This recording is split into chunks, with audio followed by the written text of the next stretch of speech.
tous, merci de nous être fidèles. Tout de suite le sommaire de votre journal. Désignés par Sa Majesté le Roi Mohammed VI, les membres de la commission spéciale sur le modèle de développement devront désormais tracer les contours d'un nouveau modèle de développement, une version qui s'inscrit parfaitement dans la lignée des réformes engagées dans le royaume, une commission dont le travail devrait être animé par la franchise, l'audace et l'objectivité. C'est une plateforme efficace d'échange et une mine d'informations pour les étudiants désirant poursuivre leurs études en France. Tout un salon y est consacré. Ces travaux se poursuivent à Casablanca avec des dizaines de stands représentatifs.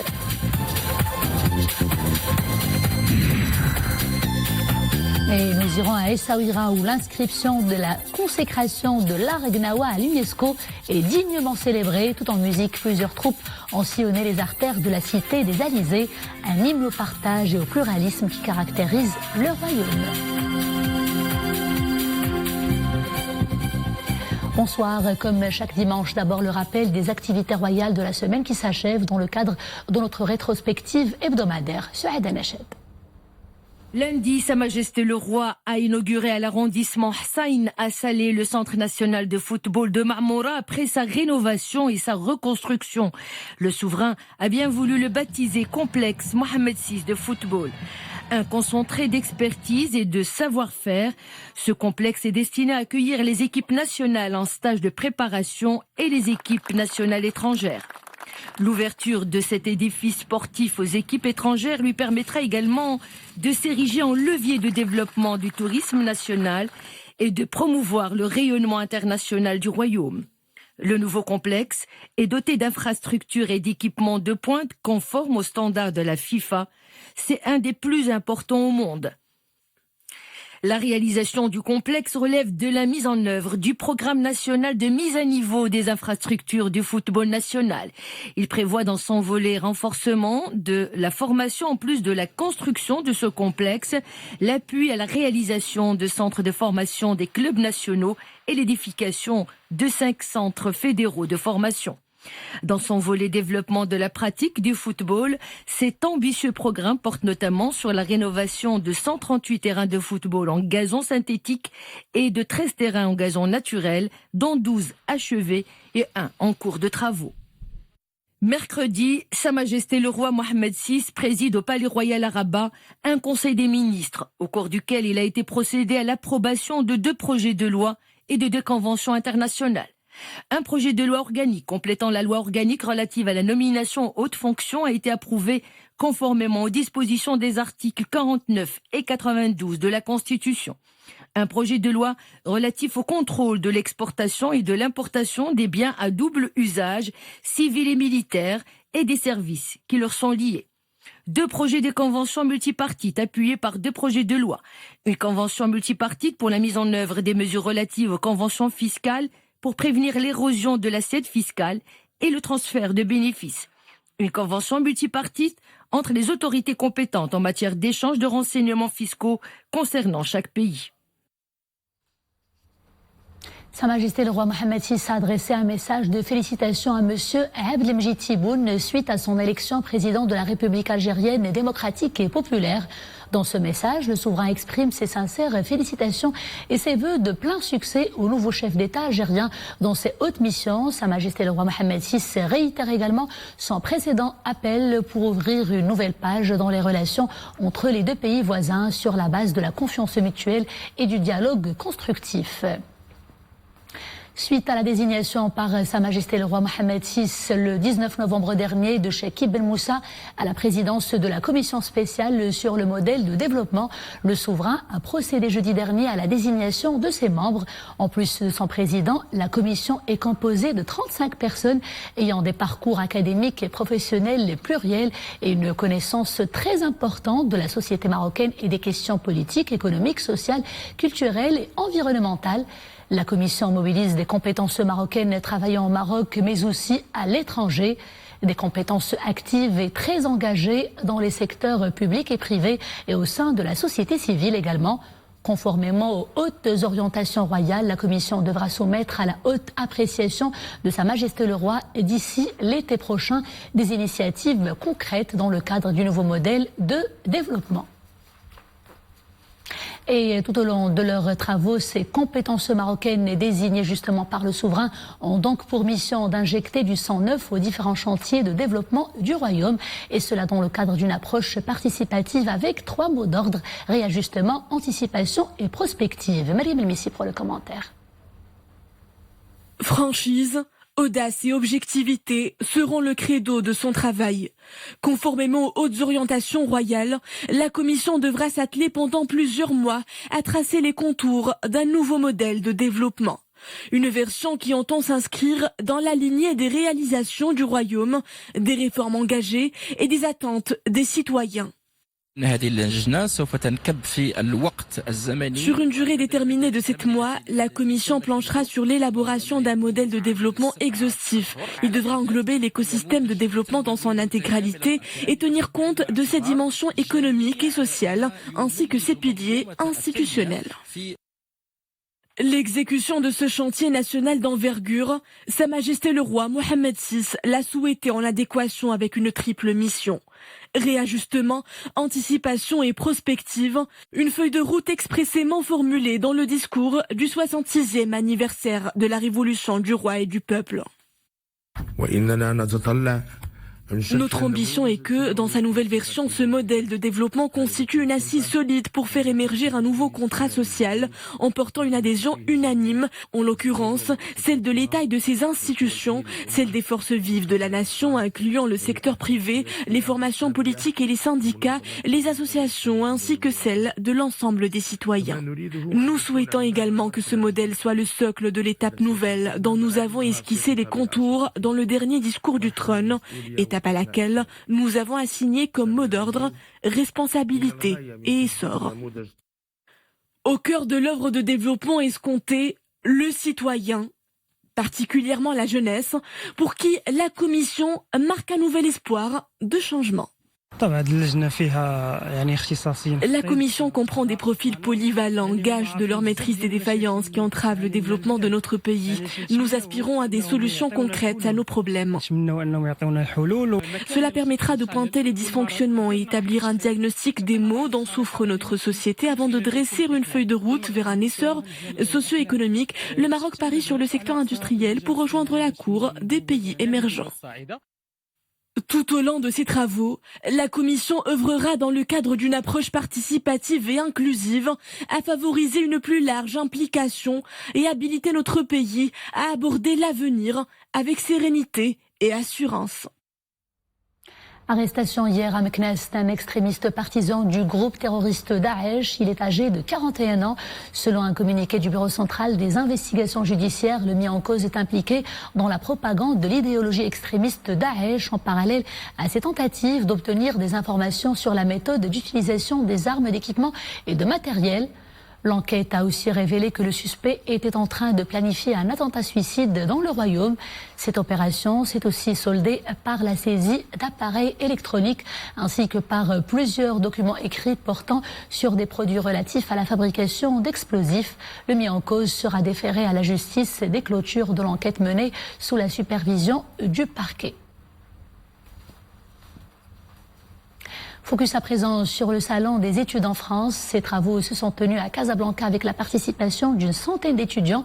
Une plateforme d'échange efficace entre les bacheliers et les grandes écoles françaises, toutes filières confondues. L'idée est de les aider à mieux choisir leur parcours grâce aux professionnels de l'orientation. Aziz Angmar, Mohamed Laroui et Sarah Katir.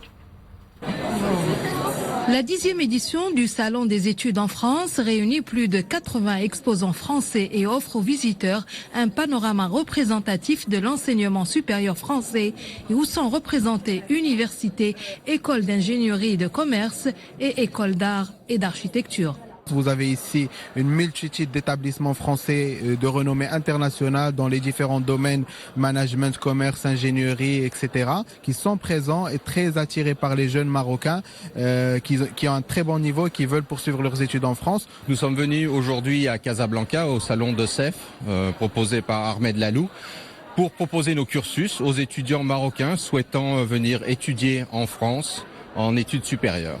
Donc on leur donne des informations sur les cursus au niveau donc après le bac, au niveau du bachelor, de la licence et puis des programmes grande école aussi pour Paris School of Business. Seuls en groupe ou accompagnés de leurs parents, les étudiants ont pu découvrir les différents stands du salon pour trouver réponse à leurs questionnements, échanger et s'informer pour construire leur projet académique. Aujourd'hui, on est présent dans ce salon des études en France pour qu'on puisse avoir des informations pour l'orientation des études en France. Les étudiants peuvent aussi, lors de cette manifestation, avoir des informations sur l'orientation, les procédures administratives et sur l'équivalence de leur diplôme. Place tout de suite à la météo avec ces nouvelles prévisions, des pluies, de la neige et beaucoup de vent. Attention également à des vagues très dangereuses pouvant aller jusqu'à 6 mètres sur les côtes atlantiques. L'amélioration est prévue à partir de mercredi, nous dira Hussein Abed de la direction de la météorologie nationale. Écoutons-le. Des pluies vont intéresser le nord, le centre du pays, les régions de Sousse. Également, ils vont intéresser au cours de l'après-midi du lundi, la journée du mardi, les régions intérieures, les reliefs de l'Atlas, l'est du pays et la rive méditerranéenne ainsi que le Rif. Ces pluies seront localement modérées sur les régions du centre du pays, les régions de Sousse, les reliefs du Haut-Atlas et l'ouest du Rif. Et aussi des chutes de neige sont prévues sur les reliefs du Haut et Moyen Atlas au-delà de 1300 mètres. Et cette perturbation va être aussi accompagnée par des vents forts, notamment la journée du lundi sur les côtes atlantiques nord et centre, notamment entre Tanger jusqu'à Agadir.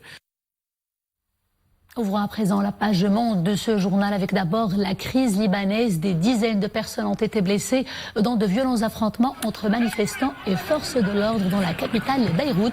Il s'agit des affrontements les plus violents depuis le début du mouvement de contestation.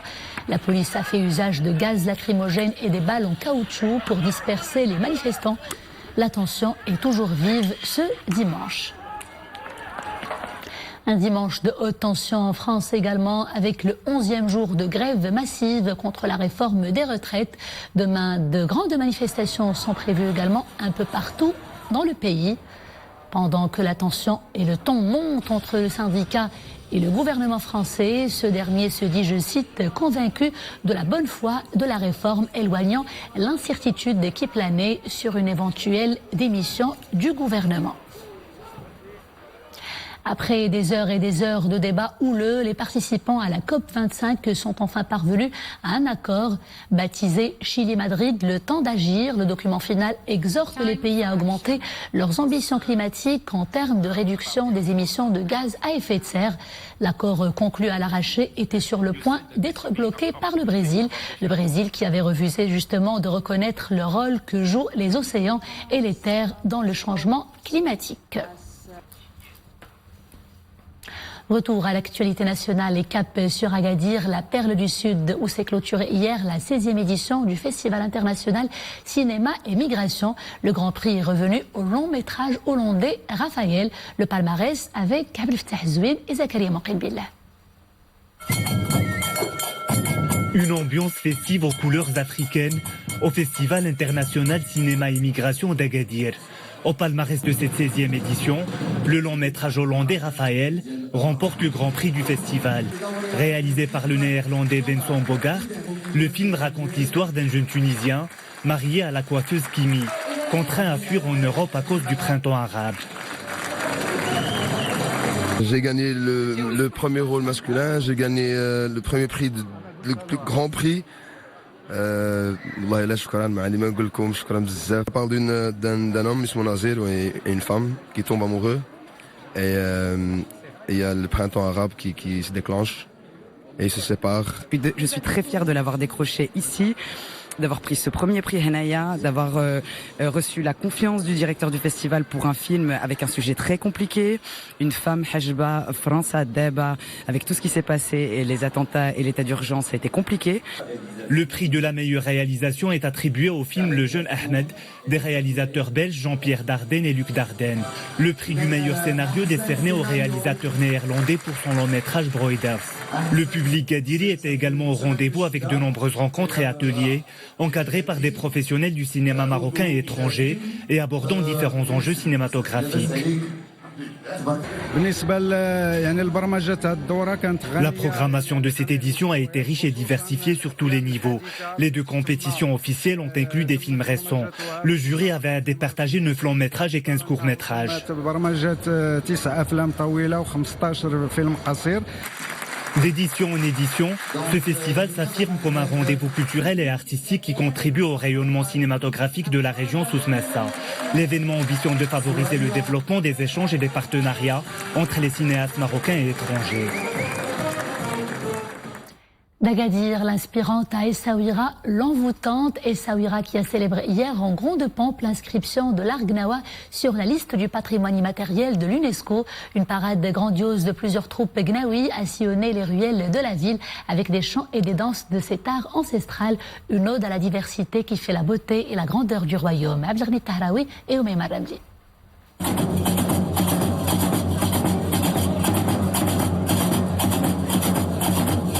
C'est en faisant vibrer les ruelles de la cité des Alizés au son de leur gunbri, tambour et autres crotales que ces Ma'alem Gnawi ont célébré la bonne nouvelle.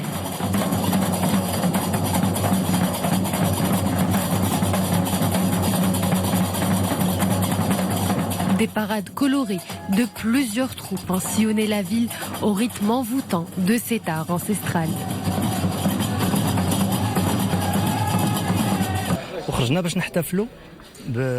La musique gnawi est désormais inscrite dans la liste du patrimoine immatériel de l'UNESCO. C'est une fierté et nous participons justement à cette parade pour célébrer cela. Depuis bientôt 25 ans maintenant, nous essayons de faire connaître notre musique sur le plan international. C'est une magnifique reconnaissance pour nous.